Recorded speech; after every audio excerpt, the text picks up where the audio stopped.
Hello, আসসালামু আলাইকুম। চলে আসলাম দুপুরের রান্নাবান্না নিয়ে। আজ দুপুরে কী রান্না করব সেটাই আপনাদের সাথে শেয়ার করব। আজ দুপুরে রান্না করব মুরগির মাংস আর সাথে করব কাঁকরোল দিয়ে আলু দিয়ে চিংড়ি মাছ। চলেন রেসিপি শেয়ার করি। মশলাটাকে আমি ভালো করে কষিয়ে নিলাম। এখন আলু আর মুরগিটাকে আমি একসাথে দিয়ে দেব। মুরগিটাকে আমি পরিষ্কার করে রেখে দিয়েছিলাম আগে ধুয়ে, তাই এখন একসাথে দুইটা দিয়ে কষিয়ে নেব ভালো করে।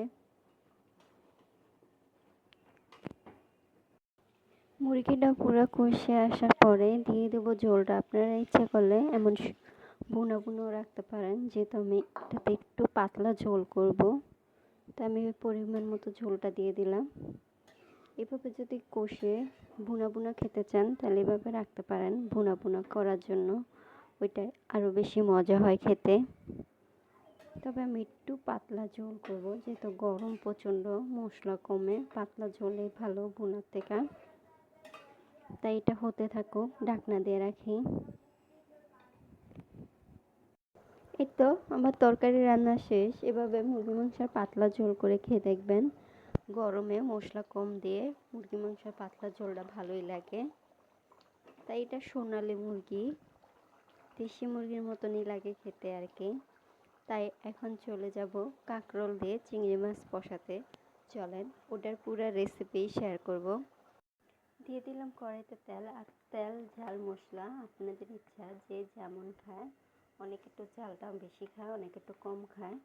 তবে আমি বলবো না আপনারা আমার মতো তেল ঝাল মশলা খান, কারণ অনেকে একটু মশলা খেতে প্রচণ্ড লেভেলে পছন্দ করে, মশলা জাতীয় খাবার।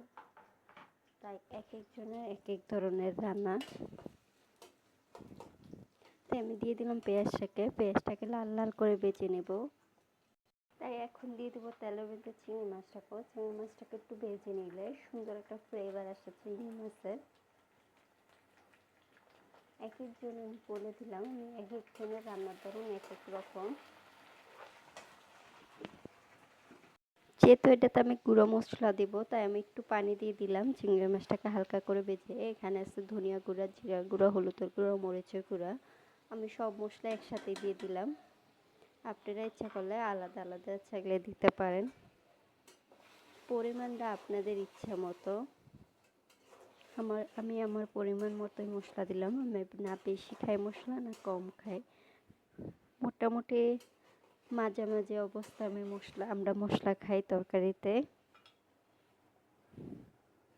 কষে মশলাটা যখন তেলটা উপরে উঠে আসবে, তখন দিয়ে দিব কাঁকরোল আর আলুটাকে।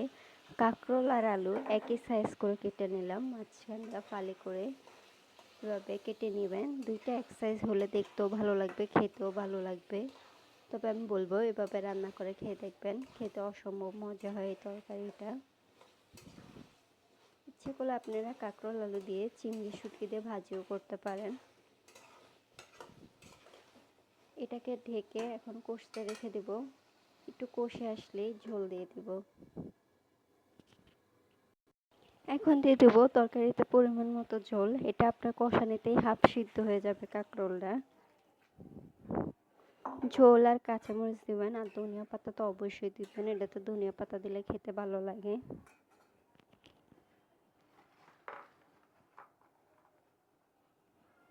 আমি কয়েকটা কাঁচামরিচ দিয়ে দিলাম। এখন এটাকে ঢেকে রেখে দিব।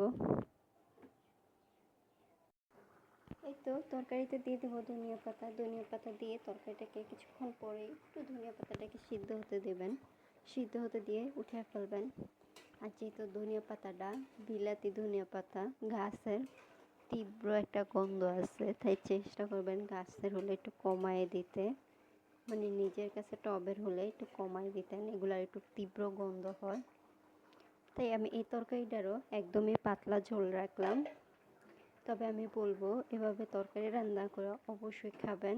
এই তরকারিটা অসম্ভব মজা হয় খেতে, যেটা আমি আগে পরে অনেকবারই রান্না করছি, তাই আপনাদেরকেও বলি এটা খেতে অসম্ভব মজা হয়।